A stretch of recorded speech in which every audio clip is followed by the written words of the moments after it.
আজকে বিকালে আপু বলতেছিল যে চল আমরা বরিশাল যাই। আর আজকে বরিশাল যাওয়ার উদ্দেশ্য হলো আমার বোনের মেয়ে একটু ডাক্তার দেখাইবে, যার কারণে তো বিকাল টাইমে এইখানে রওনা দিয়ে দিলাম। আর এই যে বরিশাল যাইতে গেলে সুন্দর একটা নদী বাজে, তোমরা দেখেই বুঝতে পারতেছো নদীর পাড়টা কত সুন্দর। তো এর আগে আমি এইখানে আসছিলাম বিকেল টাইমে, সুন্দর নিরিবিলি পরিবেশ আর ঠান্ডা বাতাস, পুরো মন প্রাণ জুড়াইয়া যায় নদীর পাড়ে বসলে এইখানে। তো আজকে বরিশাল যাইতেছিলাম আমি, আপু, তারপর আপুর 2 ছেলে মেয়ে আর ভাইয়া, মোটমাট আমরা 5 জনে যাইতেছিলাম এইখানে বরিশালে। আর বরিশালে যাইতে গেলে প্রায় 2-3টা নদী পারান লাগে। যাই হোক, আর এইখানে নতুন একটা রেস্টুরেন্ট করছি ওই যে নদীর পাড়ে, ক্লিয়ার তোমাদের দেখাইতে পারলাম না যেহেতু আমি গাড়ির মধ্যে ছিলাম। আর তোমার সাথে কথা কইতে কইতে এইদিকে বরিশালও চলে আসছি, বরিশাল সিটিতে। তো যাই হোক, এই যে বরিশালের ব্রজমোহন কলেজ, এইটা বরিশালের।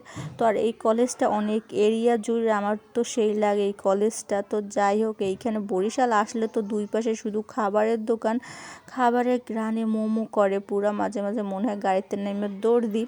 আর হসপিটালে আসে শুনি আজকে ডাক্তার আসতে একটু লেট হইবে, যার কারণে আমরা এখানে একটা খাবারের দোকানে চলে আসলাম।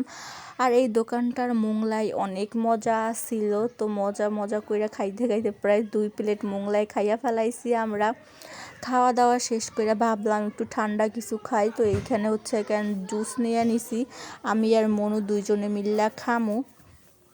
আর এইদিকে হসপিটালেও চলে আসছি, ডাক্তারও চলে আসছে। আর হসপিটালের ভিতরে এত পরিমাণে মানুষ, পুরা হসপিটাল মনে হচ্ছে গরম হয়ে গেছে মানুষের জন্য। তো যাই হোক, এইখানে বসে বসে অপেক্ষা করতে আছে, আমার তো একটু ভাল লাগতেছিল না।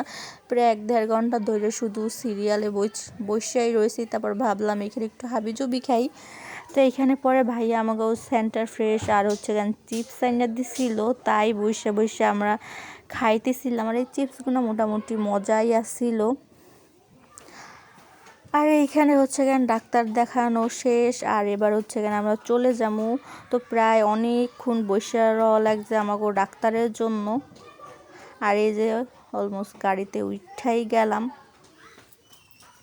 আর এইদিকে চলে আসলাম একটা খাবারের দোকান, ভাইয়া বলতেছিল যে রাত হয়ে গেছে তোরা কি খাবি চল। তা ভাবলাম এইখানে একটা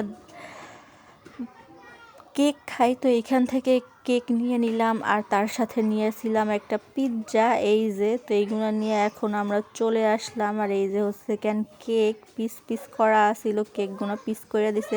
আর এই কেকটা খাইতে আমার কাছে অনেক মজা লাগছিল। আর তারপরে এইখানে খাইছিলাম পিৎজা। আর এইটা হচ্ছে ভাই কইলে পিৎজা নামের কলঙ্ক, বন রুটির উপরে একটু আবিজুবি দিয়া বানাই দিয়েছে পিৎজা। তো যাক, আজকে পর্যন্তই।